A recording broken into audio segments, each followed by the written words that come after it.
Thank you, Pratik. Namaskara, Vanakkam, Namaste to everyone. Thank you for being here. Mani talked about the whole agents, ZI agents, what is coming. I'm going to talk about first personally how I use AI. Actually, I'm using it more heavily than I thought. Then I also how I don't use it, where I won't use it yet. So, and where what I'm getting most excited about, a little bit longer term. So,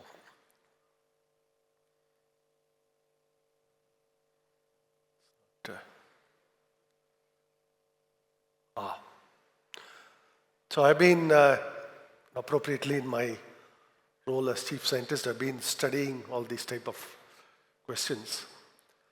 Basically, how do you automate these better, right?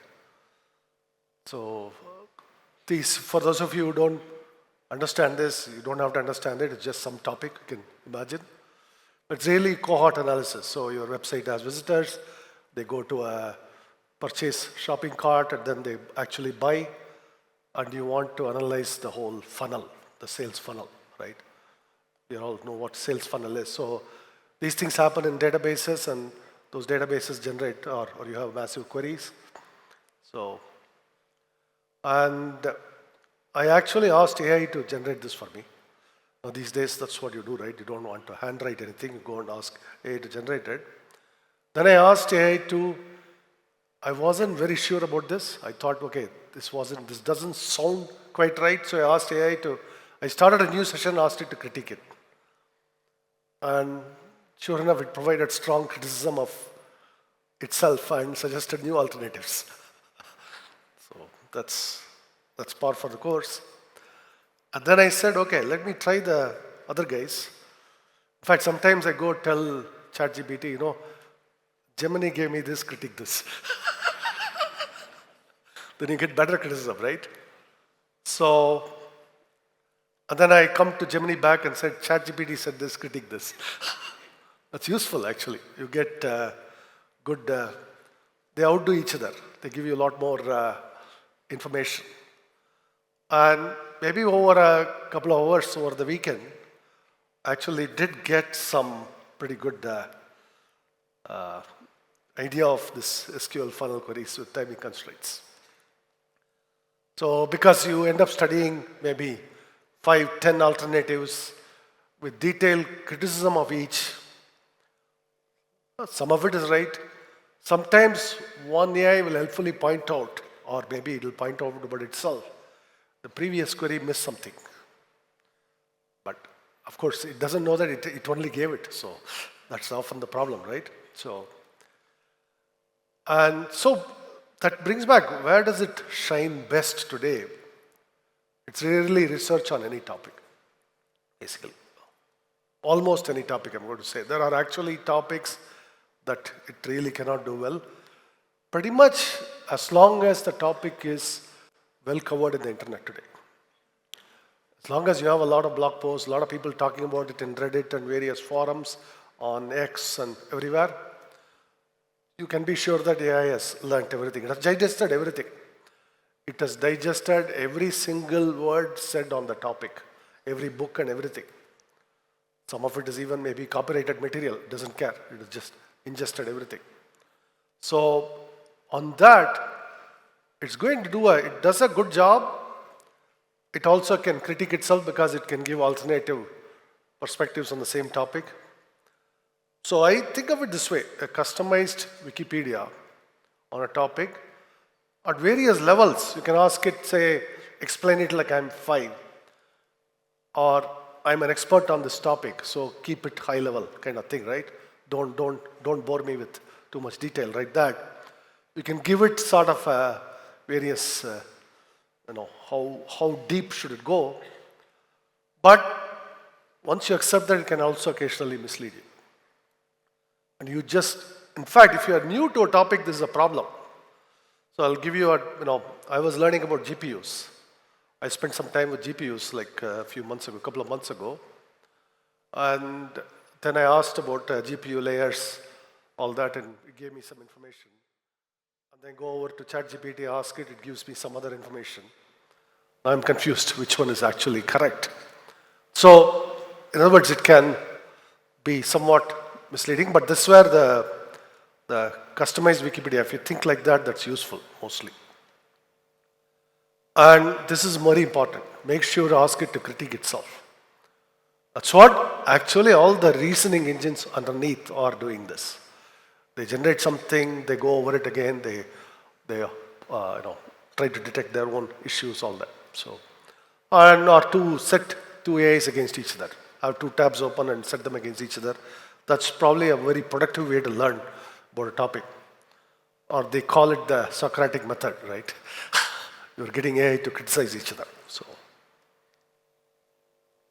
and this is my yes and no of AI today, where this is. I think you will see that there is broadly consensus on this. Explain this code to me. I paste a lot of code and explain it. It's quite good, quite useful, right? But this is where a lot of people are trying to say that this can do it, generate this code, run test cases and push it to production. Let me put it this way. You hope that Zoho is not doing this. Because you don't want, you want us to take responsibility for security and compliance, all of it, right? You don't want your data randomly exposed, all that. So that's why I say this is a big no still. I don't think anybody would just go and unleash this and say, push this to production. And actually that creates a problem. I'll come to this. The problem with these tools is you can generate 10,000 lines of code in like 3 minutes, 5 minutes. But no human can ever go through it to verify, right? Or it can give you a 50-page report. I mean, how long are you going to take it to verify that, every detail there? So, and this you can do. You take, regulatory report filed by the competition. That's by the way, if you are not doing this, you should be doing this. You should study the competition's regulatory filings, because that's one place they have to cut out the marketing bullshit. They have to tell the truth, So, and because, with SEBI or, SEC in the US, you have to tell the truth. And those are all available in public. So, you can just ask it to summarize. And this you don't want to do. You'll get in trouble. Because you want to provide accurate information and the regulators will be on your back. In other words, if it made up something about the competitor's regulatory filing, well, the damage is somewhat, there's only a little bit damage. But if it generated a bad regulatory filing for you, that's a no-no. And lawyers, this actually, you can go search for this. There is at least 50 instances where lawyers have foolishly filed AI-based stuff and then the judges caught them on it. So summarize the case law. That's actually very good for a lawyer to do. But generate my legal brief and file it with the court. And there are 50 instances around the world, in UK, in US, in Australia, everywhere. I don't think Indian judges have yet caught it, but I'm sure it's happening in India too, where there are AI made up the case law. There was no case like that. It was citing non-existent cases. And you'll find this, and there are cases where the lawyers have been fined. In a couple of cases, the judge said this lawyer, we should question whether this lawyer should be a lawyer at all. The judges get very upset when these things kind of happen, right? So this is a big no yet. So, and now I'll come to this. If I said, hey, help me research for my presentation, that's useful. It will surface information. But if I said, create my entire presentation, you will know it, as I say, you will know it. And worse, suppose I called in sick and Zoom or whatever Zoom meeting is there, and suppose I told my AI avatar to make up the presentation. Let me just say that you will really easily know it. That's the problem, right?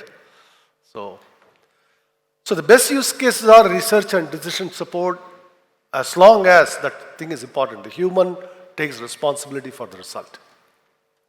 Like we take responsibility for the code we ship, right? the product you're using, we take responsibility. If it breaks, we are responsible. If it does something bad, we are responsible, right?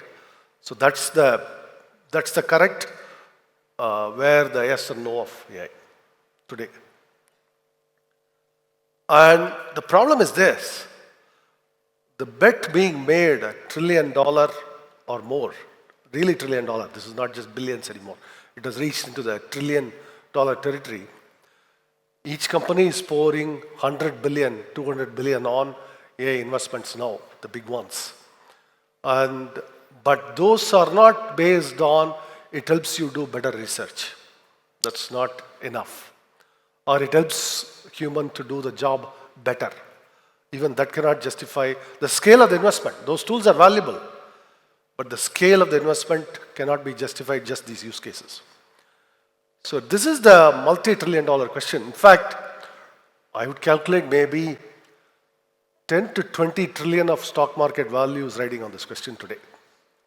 And the question is, can AI replace human programmers or lawyers or finance, marketing, sales professionals?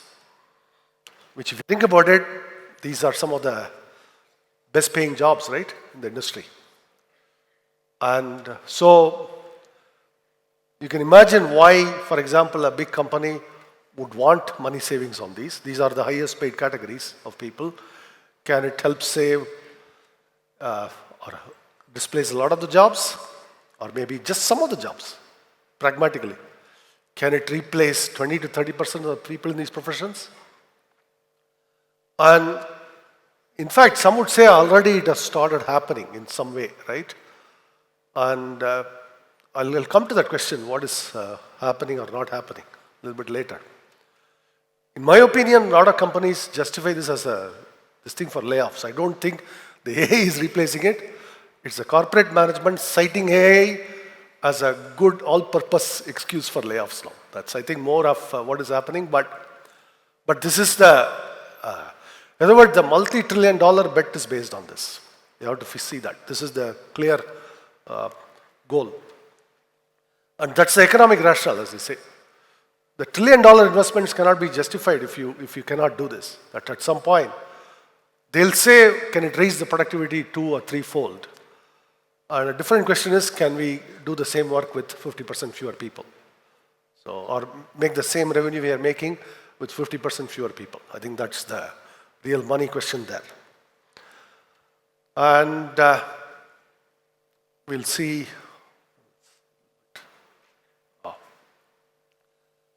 So, is it the most massive labor-saving technology yet?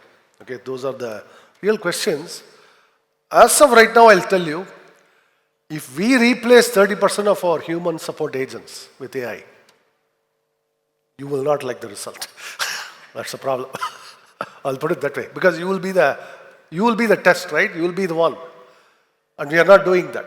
Actually, we are not replacing our support agents. In fact, we are hiring more support people right now. Because our business volume is exploding around the world. We are actually hiring more support agents. See, this is where a company like us, we like to always tell the truth. We don't like to bullshit you with, we replace 30% of the people or something, which is, most of those claims are actually bullshit on the face of it. They are not actually doing it, but they talk like they are doing it, or some cases, they go and use it as a justification for layoffs. They already planned for other reasons, like market is slowing, but then they'll do that. We are not doing this, and I hope that you don't believe that anybody is yet doing this, because don't do this yet. It's not safe to do this. Because customers will know when you put only an AI to talk to us. On the other hand, a customer can be assisted by these agents. If you, for example, if you actually disclose, hey, I am an AI agent talking to you, if you need a human help is right here available, that would be a good way to do it. But you want full disclosure. You don't want it to tell the customer you're talking to a human when they're not talking to a human. And so what we actually do is we empower the human support agent with AI assistants to help them do their job better. This is very useful. In fact, we are deploying this more and more. This is one of the early ways in which, that's why that agent, a lot of the agent is to help you do the job better, maybe faster, or with more information, all of that. So you can respond to a customer with better information or more, faster response time, all that. So the faster resolution of customer issues and enhanced customer satisfaction, that is the goal that we want to achieve with this right now. And that also, actually, if a customer support agent is able to take care of the customer better, they are happier on the job. Their retention is better, longer term. So in a job that has a high burnout, this could be a real value. The AI agents are helping them do their job better. So this is what I would claim is the appropriate goal today. Maybe next year's Zoholics I might sing a different tune, but that's all technology. If the technology is there, I'll tell you that, but I don't think that's there yet today to do this. So this is a phrase I want you to keep in mind. AI as a tool to get the job done better. Whether I'm researching about SQL queries or whether I want to respond to a customer faster, all of it. In general, as a specific, I don't myself ask the AI to write an email for me yet. The reason is I don't like to just simply send a boilerplate mail. I like to put some thought into whatever I'm sending. So I don't ask AI to generate an email. Maybe it can generate some scaffolding. As I say, the scaffolding is one line of, hey, how are you doing lately, or something like that. But these days, people don't like even the scaffolding. People want direct, straight dope. You send 2 lines, that's enough. Just convey the information. It's like we are sending mails at like texts nowadays. No elaborate preliminaries, all that.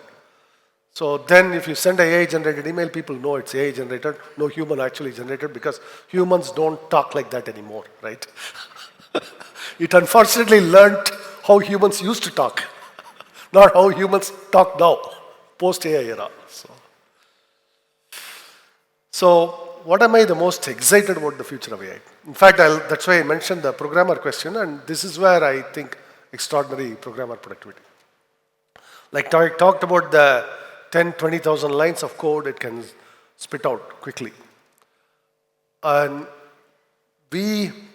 our programmers, a lot of them have access to these tools, but I wouldn't say we are seeing any dramatic gain in any big, huge productivity. In fact, if you ask the companies that are themselves pushing the AI tools, they'll say maybe you get a 20% increase in productivity. And if they have a marketing incentive to tell you, to make up a number, and they tell you 20%, it's probably not yet even 20%, 30%. But why does it appear like that? Actually, when it spits out 20,000 lines of code, it can appear extremely productive. But the question is, you are not shipping just 20,000 lines of code. You are solving a customer problem. And there is all of those other issues, pesky issues, security. We ship any software to customer compliance. Does it out private information? Does it keep it safe? Or does it have bugs, or has it hallucinated code? Can it cause crashes in a system? For example, if you deploy it in a server, can it crash itself? So these are questions those are not fundamentally answerable by AI today. There is a fundamental reason for it. This is not something just this generation of AI technology can solve. In computer science, they have this problem called the halting problem. The halting problem is basically you cannot tell whether a program can terminate or not, basically. There's no automated tool to tell you a given function in C or Java will terminate. It might sound like a very trivial problem to solve. It is not. The problem is unsolvable. With anything, any programming language today, you take C, you take Java, you take Python, you take JavaScript, you take TypeScript, you take anything, Rust, whatever. That halting problem is unsolvable. That's known. And there is something called Rice's theorem. I'm sorry, I have to go into the deeper mathematics. Because lots of times the marketing bullshit ignores these fundamental mathematical, already known things. It's like they are trying to, the marketing claim often will talk as though this mathematics doesn't exist. Unfortunately, it very much exists. These are known. So the Rice's theorem, you can go look it up. It tells you that anything like, does this code have a security issue? It cannot be answered with 100% confidence. It can take some very good, it can give you a reasonable confidence, but it cannot give you an absolute guarantee. Or does it code have this bug, these kind of bugs? It cannot tell you. So that's basically Rice's theorem. And that, unfortunately, is a major barrier today to AI achieving this tremendous programmer productivity. Spitting out code, I want you to keep this in mind. Spitting out 10,000 lines of code is very similar to spitting out a 100-page document for you, with about the same level of reliability in both cases. Would you file that, would a lawyer file that 50-page brief to the court? Well, I mean, in many jurisdictions, the lawyer could lose their professional license to practice if they do that. So that's the risk they are taking, if they file a 50-page brief from AI directly there. But if they have to go through it line by line, productivity is almost lost, gone. And this is another problem, this similar problem exists in programming. In fact, it's an even tougher problem. Reading code is known to be much tougher than writing code in the first place. Reading somebody else's code is a lot tougher than writing that code in the first place, which is why programmers always like to write new code. Because going and fixing somebody else's code is a pain, always. In fact, it gets worse. If I go read code I wrote 6 months ago, it looks like somebody else's code. Which idiot wrote this code? This is the idiot that wrote the code. It also happens all the time, by the way. Everybody knows this in programming. Going and reading our own code that we wrote 6 months ago is nearly as painful as reading anybody else's code. This is the curse of programming, actually. In fact, this dictates, this is an iron law in programming, as the code base gets more and more massive, the productivity drops to close to zero. Which is why on truly massive software, you see no improvements at all. And the reason is, at that point, the productivity has dropped to near zero, basically. You cannot do much with it. I mean, truly massive code bases, every programmer in it is fearful of the code. They are afraid to touch anything. That's what happens in all this. Giant operating system, giant databases, it happens. So this is where I see AI can play a fundamental role, but it requires a different mindset or different technology foundation than just what we have. So I'll briefly go into that. UI programmer productivity. In fact, most of the tools you see that promises you this or that are UI. And there's a fundamental reason for it, which is that UI programming is, a lot of it is boilerplate. In other words, it's actually the boilerplate word is very applicable. You go to legal agreements, you know that every legal agreement would have 90% of the stuff is fluff. About 10% have real content that's relevant to your situation. The rest is all, like as they say, cover your behind type of stuff where, oh, the jurisdiction is this, it is that, it is all that. Nothing relevant to your particular situation. Boilerplate. And that's also true in programming. Lot of code is still boilerplate code, and our IDEs, generally the coding tools, have tried to automate this. AI automates it a lot more.